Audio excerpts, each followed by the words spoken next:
Right, so I had a viewer ask me how the hothouse is going.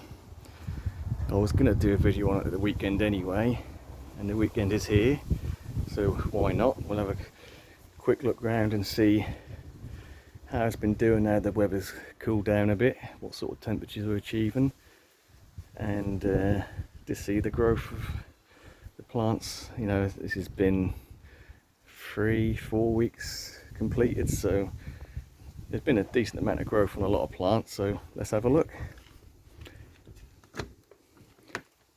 I have got the door shut, but the window's open. Obviously we've got the fan going, and straight away I'm hit by the heat and humidity.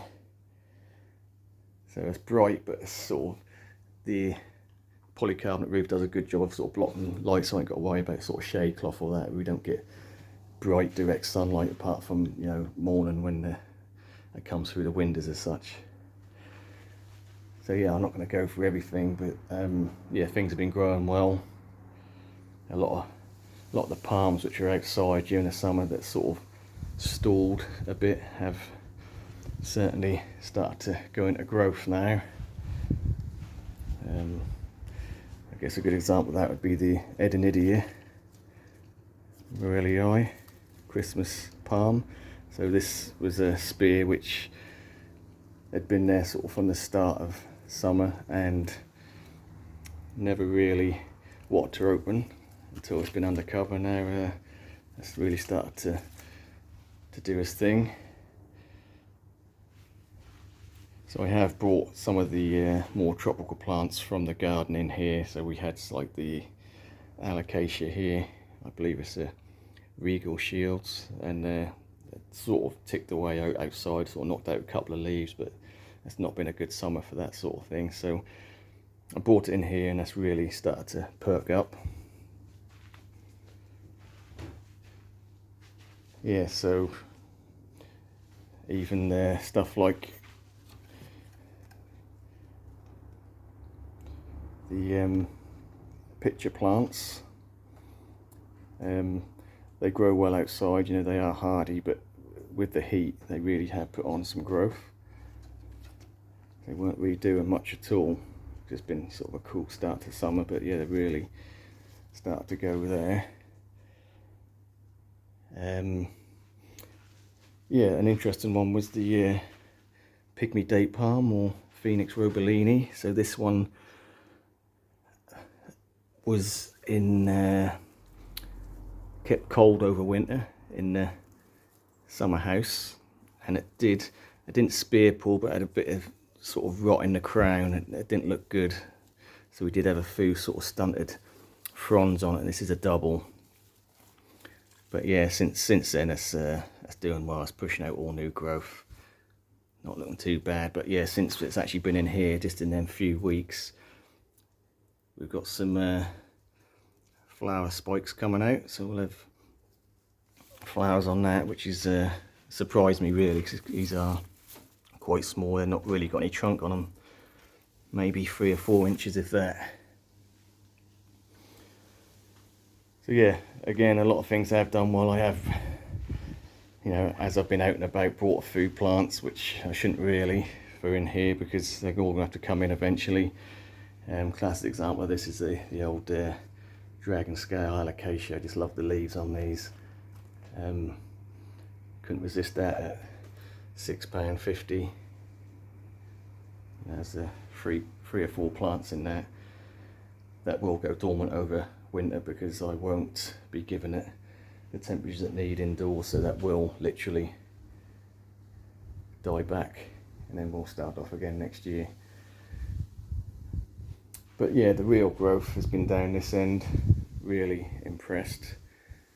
I have altered the misting system, because I was having it go off every 2 hours, for a minute every 2 hours, and as it's cooled down the last week, I dropped that down to every 4 hours, and then the really sort of couple of days are really sort of nasty, so I just dropped it down to twice a day, just for 1 minute, just so there's a little bit of humidity in here, because when the temperatures drop, you know, I don't want it be too damp in here. Obviously I do have you know, like a window or two open during the day just to vent the heat out, because it still gets hot even on a day like this where it's sort of been overcast, but still a bit of sun.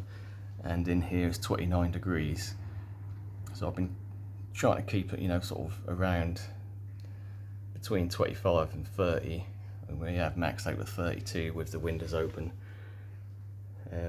Interestingly though, that we got down to about 9 degrees last night, so it's a bit of a chilly night, and the low is saying 14 degrees or just over, so we are keeping 5 degrees above outside temperatures in here, so that's quite a nice little buffer.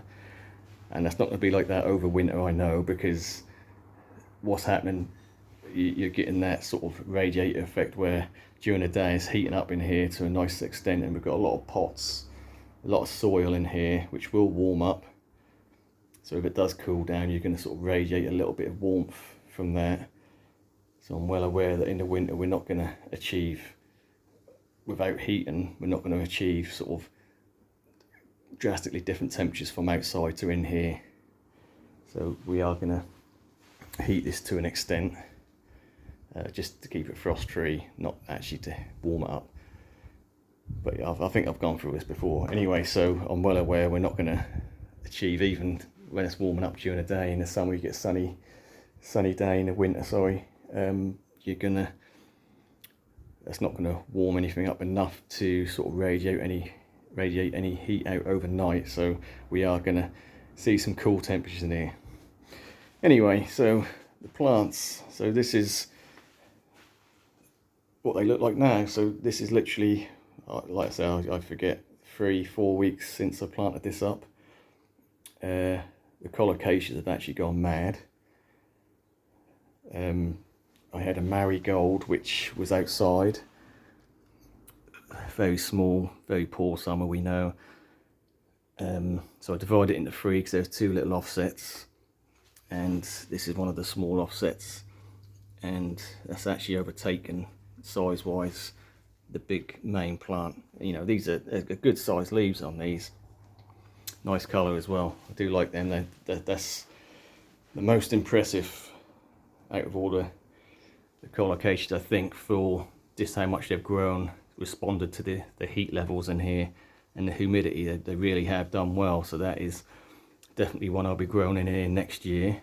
If they don't survive, I've still got another pot with loads of little ones which I'll overwinter indoors. So I'm going to try what's in the ground or in this raised bed in here is going to stay in here. So if it survives, brilliant.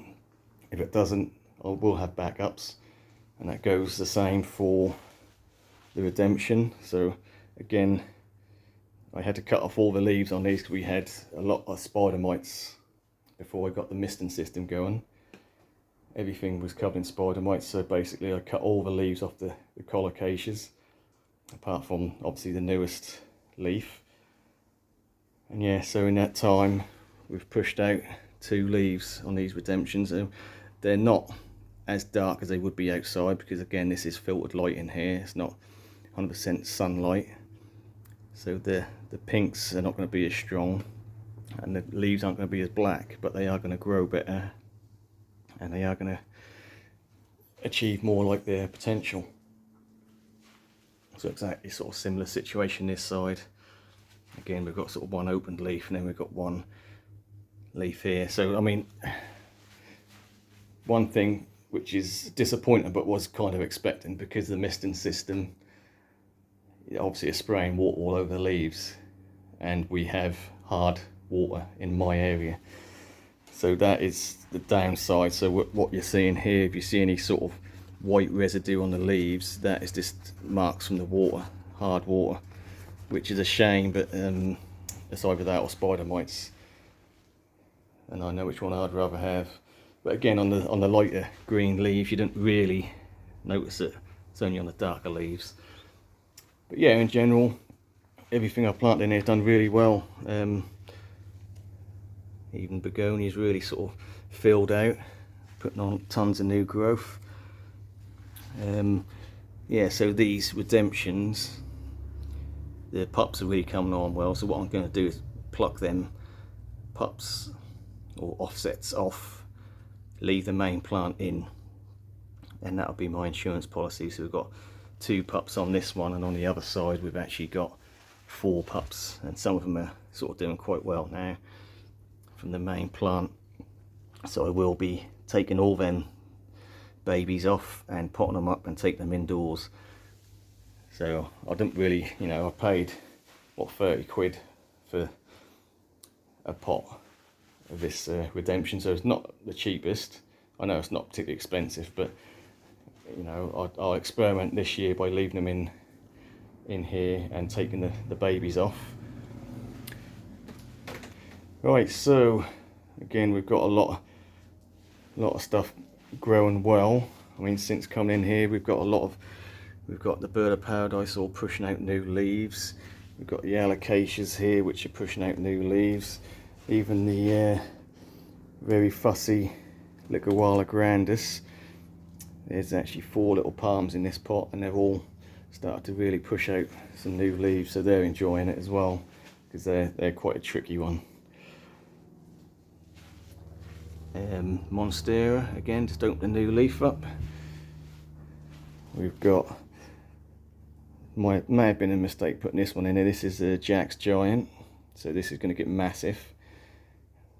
But yeah, that's been doing really well since it's gone in here. I have actually got some Thai Giants in here as well, which I grew from seed, which weren't doing anything outside. They will start to do quite well. And of course, the Pharaoh's Mask, which is throwing out some decent leaves now, you know, the proper 3D curly ones. So that's doing quite well. And even the coconut palm, which most people will say are doomed to die, which it will do one day, but not today. It's pushing out new growth as well. The winter's the thing, we're keeping them alive, but we'll go into that on another video. Yeah, so in general, I'm not complaining. That most things have exceeded my expectations. Very happy with the way things are growing. A bit annoyed with myself that I can't stop buying plants. So like I say, I've brought a few plants that I didn't need, but I've bought anyway because I just thought they'd look nice in here. But they're not going to overwinter so well in here, so they're going to have to come indoors. So we're going to have a house full of plants again, but that is standard for me. Yeah, everything's doing really well. Alocasias, can't complain. Even had the money tree, which was outside, which is sort of totally defoliated, has really come back in here.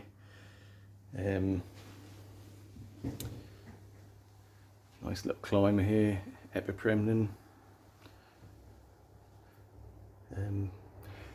I really bought this because I had some sort of nice sort of variegation on some of the younger leaves.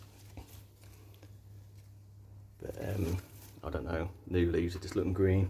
But that, when you see things like this and your Scindapsus and Paphos and that sort of thing, you see them, and they've always got tiny little leaves, or you know, small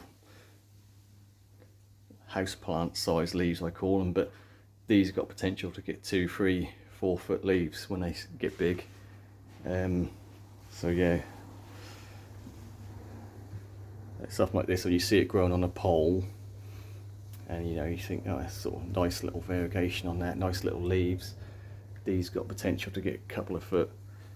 So a lot of these plants, you know, you tend to grow, and maybe you grow them as in a hanging basket. They'll never get big leaves because they're hanging down. They want to climb upwards, so you need to keep giving them space to go upwards and get more light and get more size. So that's basically everything's been growing rather well.